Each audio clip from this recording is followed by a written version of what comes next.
Nobody wins when the family feels. I just want to say that you have to believe in yourself and push yourself even when times get hard and it's difficult, man. It's about you being disciplined and dedicated to your craft.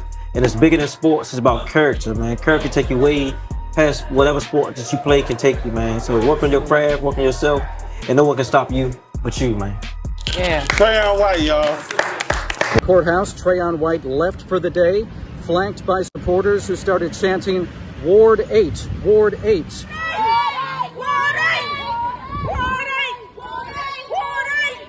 In court, the judge was very clear, laying out the details of that charge, saying it carries a maximum of 15 years in prison.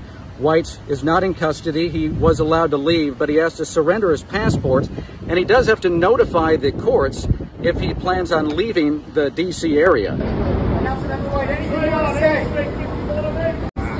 Do you have a comment? Anything, Councilmember? Did you accept these bribes, Councilmember? Anything you want to add? Anything you want to say? Sir.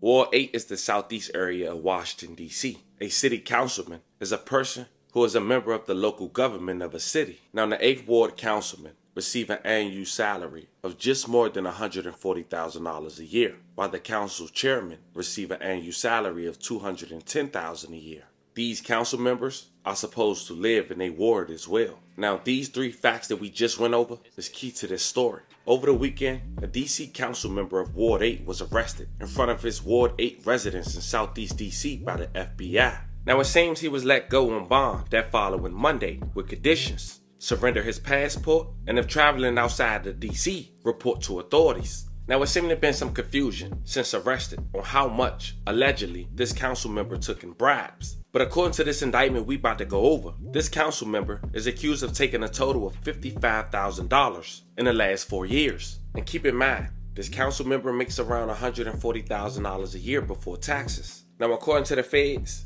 these bribes was for alleged political favors in return, in particular, guaranteed contracts from the state of D.C. Now, $35,000 of the $55,000 that the feds accusing the council member of taking for bribes came within the last 6 weeks of him getting arrested this past weekend. But the real question is, was the council member really doing favors? Or was he taking advantage of a man in terms of the youth he feel is sweet, feeding him anything he want to hear to keep getting money from him? Now, this man who told on him, well, of course, you'll later find out he's an FBI informant who will identify legally based on public records. But also, this is a man who, according to the indictment, who was approved for a little over $6 million in the span of 5 years from D.C. hard-working citizens. A man who's not from D.C. or the U.S. And on top of that, the feds only charge him for a PPP loan for the amount that's close to the yearly salary of the councilman. And that was for his cooperation. And yes, fam, just to be clear, bribing a public official is a felony, which he did on a number of times, but he wasn't charged, which we'll later find out. But in all honesty, it seems like the PPP loan charge was the lightest charge they can charge him with. But that's not why he ended up telling. You'll later learn in this story, this confidential informant was under the microscope of the law since 2019. And it seemed this council member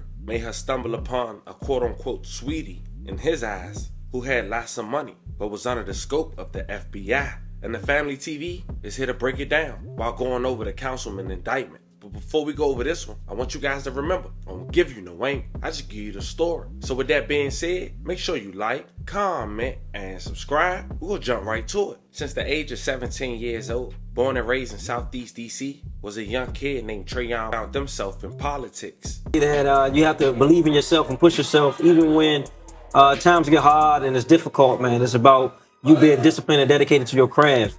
And it's bigger than sports. It's about character, man. Character can take you way past whatever sport that you play can take you, man. So work on your craft, work on yourself, and no one can stop you but you, man. Yeah. Trayon White, y'all.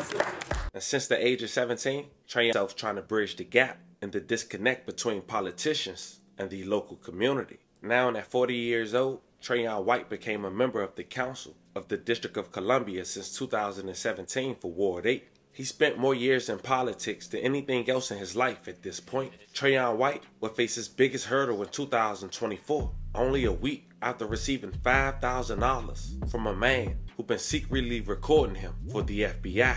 A man who scammed the District of Columbia for more than $6 million and ended up only getting charged for PPP fraud. Now, this informant been secretly recording the councilman for the past 9 weeks in front of his Southeast apartment for the feds to help build up a case against him, which would be the only true physical evidence in his new indictment, where it seems Trayon Martin was telling this informant bullshit information. Now, to get a better understanding on who I'm talking about as the informant, I have to introduce you to a 41-year-old man who go by the name of Alinu Jr., Alinu Kamara Jr. to be specific, aka Choo Choo. Now, I am a tax-paying citizen personally from DC, so I was privileged to this information through public records. Now, informant Choo Choo is the owner of 2 nonprofits in DC. One of them is a nonprofit called Life DYRS. According to their website, this nonprofit was launched in 2008 as a community-based initiative serving high-risk youth and adults throughout the district in Maryland. Now, in February of 2019, there was a news article released with the title, "Did a social services organization serving DC's homeless misrepresent its legal history?" ? Now, the reason this article came out was because a Ward 7 homeless shelter that opened in the fall of 2017, DHS, which stands for the Department of Human Services, discovered that the social services nonprofit who was to run the shelter day-to-day operations appeared to falsify crucial employee information. DHS told the local paper at the time that the internal audit of Life DYRS, the Ward 7 based nonprofit that manages the shelter, indicates that the company may have falsified personal files, including background checks and drug screenings. The owner and the director, informant Choo Choo, had denied these allegations. Now, fam, at this point in 2019, when I truly believe the feds was paying close attention to Choo Choo the informant. And yes, fam, that very article is how I knew that the informant in the 2024 indictment from the feds to the DC Ward 8 Councilman, Trayon Martin, was him. Now, I tell you how I put 2 and 2 from the informant, fam. Choo Choo the informant didn't start communicating with Trayon Martin until after this, according to this indictment. And it was because after these allegations in 2019, DC HCA Human Care Agreement had terminated a 5-year contract with Choo Choo the informant. According to DHS, the contract started in 2016 and was worth $6,288,806.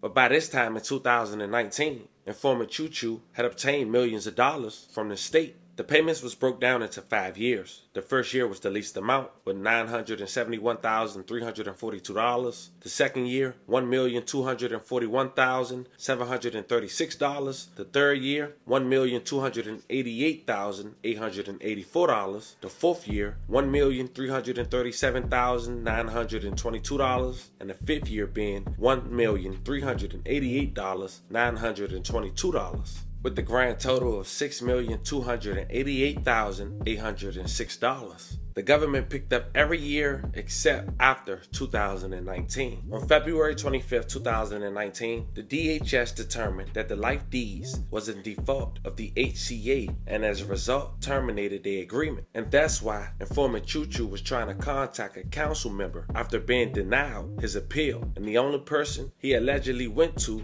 that he can reach was Councilmember Trayon White.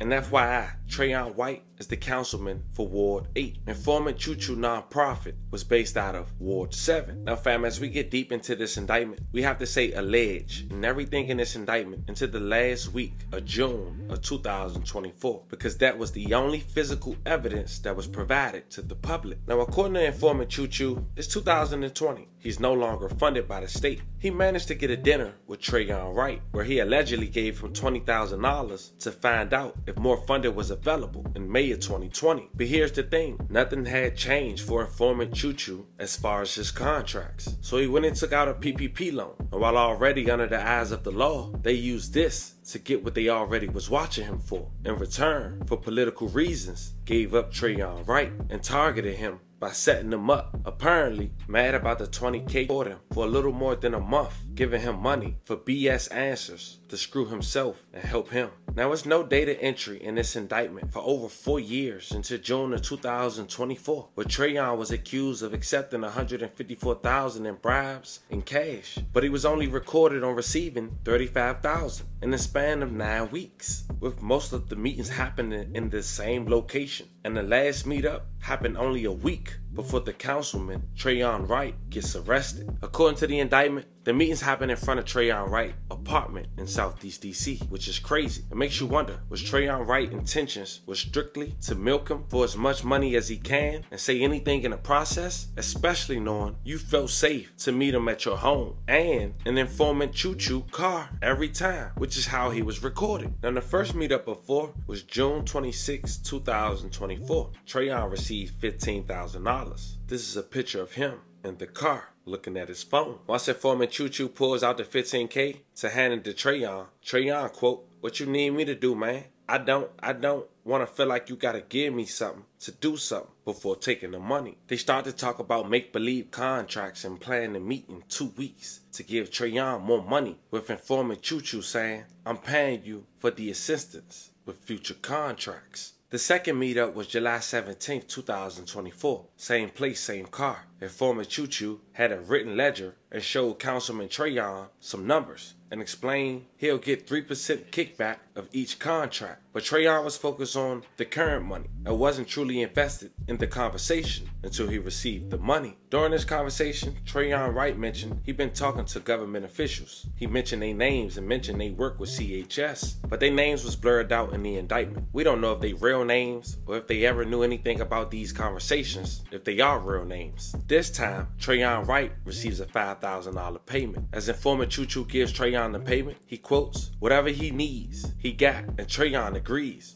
and assumes it's easy money. Now, Trayon had blatantly mentioned his girlfriend going out of town is why he wants the money. Now, the next meetup was just a week later. Trayon not thinking, trying to milk informant Choo-Choo, because every time he meet up with him, he get thousands of dollars, with hopes to talk about make-believe people and make-believe contracts. Informant Choo-Choo expressed it was his son B-Day when he was contacted by Trayon, and he responded he was busy at the moment. Trayon responded it was urgent. Now, during this text exchange, Trayon gave the informant an illusion he had great intel after allegedly meeting with 2 high-end officials over the contracts. And this time, Trayon Martin was given $10,000 in the envelope again. They briefly discussed Trayon alleged conversations, but nothing was concrete. He was spending them. Now, the last payment was only a week before Trayon got arrested, August 9th, 2024. It seemed on August 2nd, informant Chu had texted Trayon on the progress of the contracts. Trayon responded he waiting for a call and pull up when he do.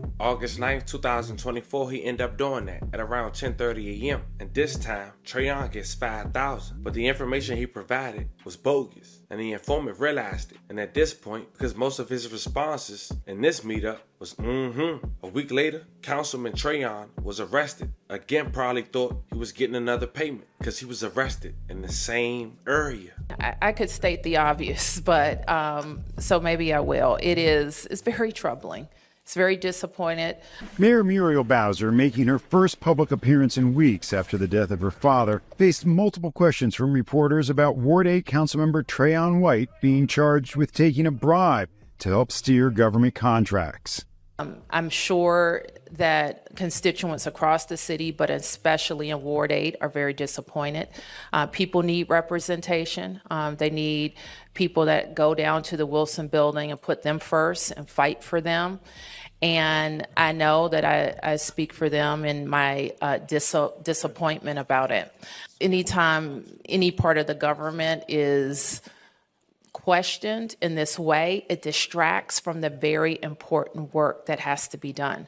If we are talking about offices that are focused on keeping people out of harm's way, preventing violence, especially with our focus on alternatives to law enforcement strategies, which we're very committed to, this also puts those very effective strategies at risk.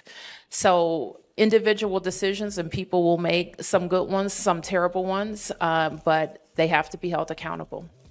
Council Chairman Phil Mendelson issued a statement today saying he's forming a council committee to look into the allegations as well as questions about White's residency and then move on any recommendations from that committee, adding he found the arrest deeply disturbing and a gut punch to the public trust in the council. It is, in my view, necessary to remove Councilmember White from that committee until the federal charges are resolved. Today, I asked Ward 3 Councilman Matt Fruman if Councilmember White should be removed from some of his duties on the council pending the outcome of the charges. It's a tragic day for the district when somebody in a position like that is accused of something like this. It's a tragic day for Councilmember White. I want to look at the facts, figure out what's going on, and not be speculating based on the few snippets I've heard here today. Fam, politics is a very dangerous world, and most people wouldn't understand. Yeah, technically, everyone involved could be dead wrong. And Trayon was trying to take advantage of something I'm sure he assumed once was too good to be true. And technically, it was, and always will be. Fam, this was the story of a DC councilman accused of accepting bribes from a scammer who scammed DC taxpaying citizens for over $6 million. I feel the taxpayers hurt the most, but that's just me. Let me know how you guys feel in the comments. Don't forget to like and subscribe. Until then, I'll catch you guys on the next one.